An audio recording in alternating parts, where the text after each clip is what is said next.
وأنكحوا الأيام منكم والصالحين من عبادكم وإمائكم إن يكونوا فقراء يغنهم الله من فضله والله واسع عليم.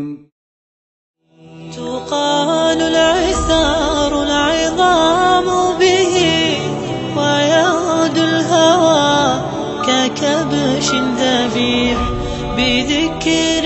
Let me tell you younger folks something, especially those of you that are looking to get married. The approaches you've taken to find a spouse, I will not spell out for you. You already know, and I already know. The options you've considered, the conversations you've had, the social interactions you've had are between you and Allah. I'm no one to judge. When you're looking for a spouse, it's okay to look for somebody that you're attracted to, that you find good looking, that you find their personality is nice and all of these other things. But don't forget the principles.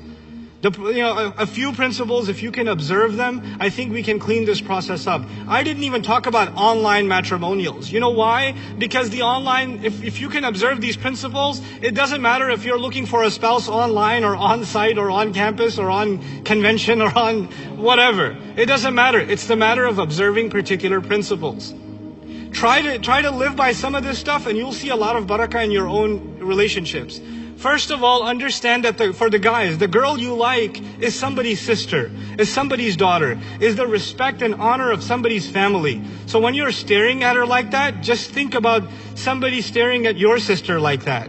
Just remind yourself of that. Just remember this is somebody's honor we're talking about. It's okay for you to see a glance and say, oh, I want to marry her.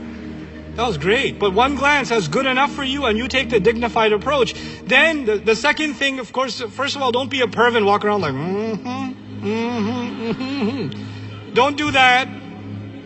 That's not the kind of Islamic spirit we're trying to revive here.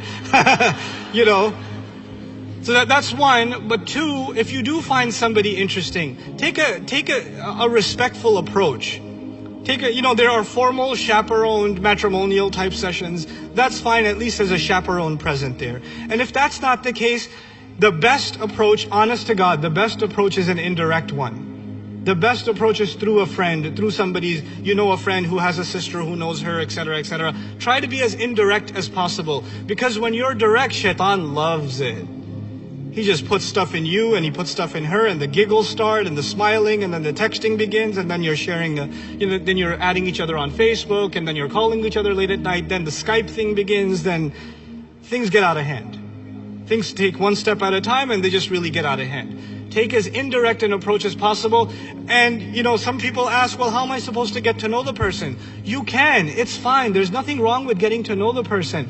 But get others involved. And so that's the other thing I want to attack today. There is no harm in two families talking to each other. It is not too formal. Don't go crazy they're getting engaged. It's just two people trying to talk in a respectful way. Don't turn it into something it's not. So families, you say, I don't want to tell my family, it's not that serious yet. Actually, that's the problem. You should tell your family even when it's not serious. And your family shouldn't get all crazy. We can't approach them. They might take it too seriously. It's not serious. It's just two families talking. That's how communication is supposed to happen. If you're not involved in it, they're going to do it on their own anyway. You can't stop it. You don't think that stuff was happening when I was going to college in 1835? It was still happening. These are realities. We have to deal with reality instead of cursing it and yelling at it. It's not going to change it.